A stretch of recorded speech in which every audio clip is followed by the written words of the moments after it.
I warmly welcome all of you to this wonderful event we have this afternoon. And in particular, I'd like to welcome Minister Jaitley. I understand that this is the first time we have a finance minister visiting Australia for bilateral talks. So let's applaud Mr. Jaitley for coming to Australia. Many of you who are visiting us for the first time ask the question, what is SP Jain doing in Sydney?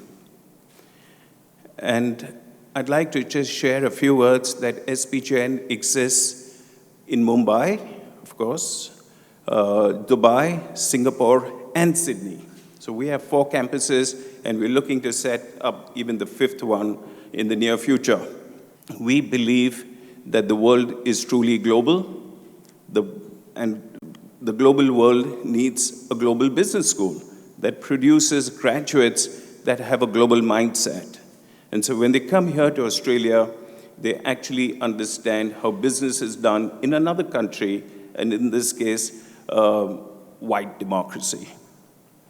When they go to Singapore, they understand how business is done in a Chinese country, and of course in Dubai, in the Arab world. And they also need to understand what's really going on in different parts of the world, what's going on, for example, in the Middle East. We read about it in the newspapers every single day. But how many of us truly understand that? And that, I think, is what differentiates our school from many other schools. Once again, welcome the Finance Minister for coming to SP Jain. I think it is the first stop on his historic Australian tour. We are very pleased that he has chosen to come to our school and honored us, and thank him very profusely for that. I think the Finance Minister's visit to the SP Jain School is very timely and very important for a number of reasons. The first is that education and skills over the last few years has really become a very important part of the bilateral agenda between India and Australia. This is taking place at different levels, in vocational training, in university education, and in scientific research. By establishing this campus in Sydney, the SP Jain group have added an entirely new dimension to this collaboration in the field of education. In the global environment that Mr. Jain referred to, they are demonstrating the capacity of India's own educational institutions to spread their wings, to emerge as institutions of excellence in their own right. A big congratulations for us, because you become our ambassadors here as well.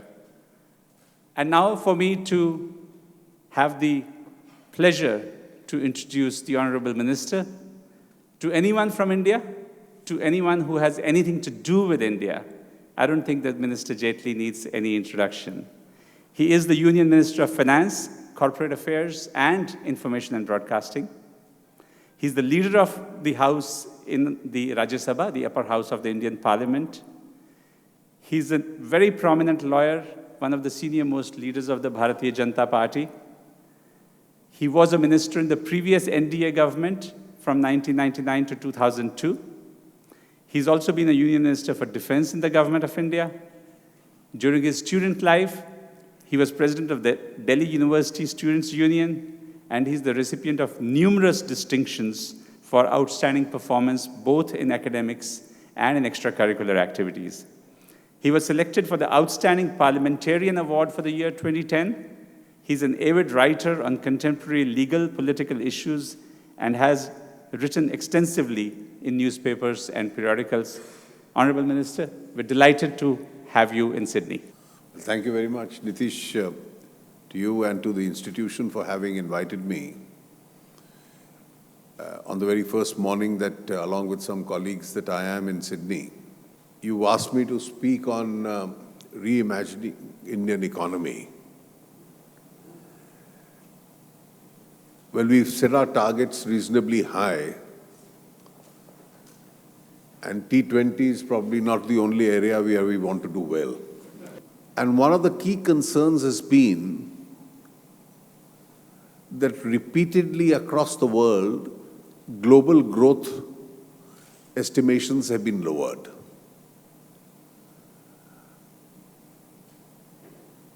And sitting through various meetings of the IMF, the World Bank, and other forums, I get a distinct impression that how long this phase is going to last, nobody really is sure of. And therefore, world economies are undergoing a very significant change. And nobody really can say, certainly we in India can't say that we are uninfluenced by this. That when trade shrinks, across the world trade will shrink. And the shrinkage of that trade also has impacted us. Uncertainties in the market also impact us in terms of both stock markets and currency unpredictability. Australia itself has witnessed the parity as far as currency being significantly altered in the last 2 years. And then, of course, global demand has been adversely impacted.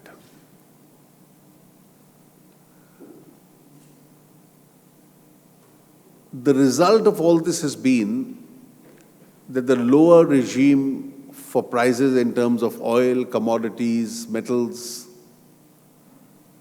has had its adverse impacts on several economies in the world. Now, this is one area where, in India at least, we don't share that pain. The low price regime has helped India because we are net buyers of these. And therefore, this also provides to us an opportunity. How do we insulate ourselves as far as these global shocks are concerned? I think this is one of the most important challenges if we have to reimagine the Indian economy itself. I am not unmindful of the fact that several factors of the past had impacted on India's image. There was some kind of a policy slowdown which the world was sarcastically referring to as policy paralysis. There was also some decisions which created unfavorable impact about India. Decisions relating to taxation. And therefore, having learned from these experiences, what is it that is being done and requires to be done in order to reposition India? I think one of the obvious decisions we had to take was that we had to open the Indian economy a lot more. What is it that is sustaining the Indian economy today? Private sector investment is a little slow, private sector is a little stressed, and therefore we had to concentrate on increased public investment, which is something which we've done. We had also to rely a lot upon what NITISH just referred to, on foreign direct investment, which has significantly increased in the last 2 years. And we had to work towards increasing demand as far as the Indian markets are concerned. We've also removed the unnecessary conditionalities which were slowing down the foreign direct investment. And this, probably in greenfield projects, has made India one of the more sought-after destinations as far as foreign direct investment is concerned. I think there is a greater realization in India that in a competitive world today, not only attracting international investors to come to India, but also persuading domestic investors to stay in India, you will have to ease in your business processes.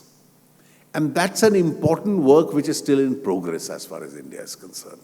I think eliminating corruption in decision-making in relation to projects Because corruption not only spoils your image, it dissuades people from investment, it adds to costs of investment.